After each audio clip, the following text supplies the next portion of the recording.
ابراهیم علیه السلام په سفر کې و اسماعیل علیه السلام کو یو ځل راغی د اسماعیل علیه السلام په کور کې نو د ښځې نه تپوس وکړو کیف عیشکم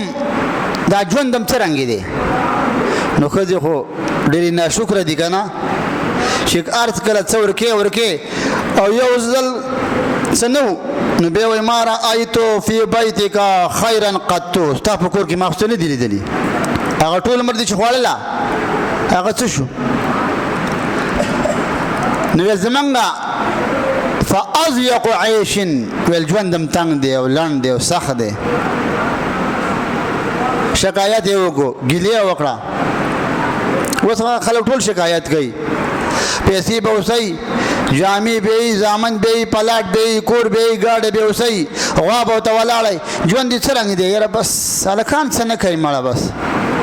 بیخي قسمت یې خراب دی نو دا کول څنګه زه په دې نه پوهېږم بهرحال ابراهیم علیه السلام لاړې خو یوه خبره یې ورته وکړله کله دې چې خاوند راشي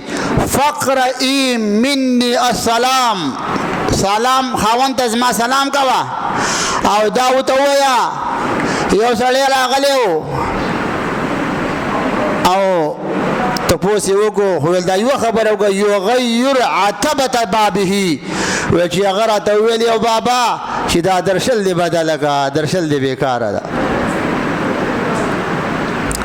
اسماعیل علیه السلام کور ته راغی چې کور ته راغی کور کې خو به تپوس کوې که نه څوک تلي یا راغلي چې پښتون یي که نه او چې پښتون نه یو خیرات خوري هغه ته پته نه لګي هغه دا تپوس نه کوي چې څوک راتلي یا راغلي یا زه لاړ شم مېلمه راشي شپه ورکوي چای ورکوي دا د پښتون سړي کار دی ښه چې پښتون یي اسماعیل علیه السلام کور ته راغی ویل څوک راغلي ویل یو بابا راغلی و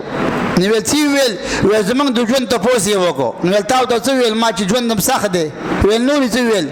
ویل چې دا درشل دې بدله که درشل دې بېکاره ده هغه ویل درشل هم تی یو دوه درې په مخه دې ښه طلاق یې ورکړه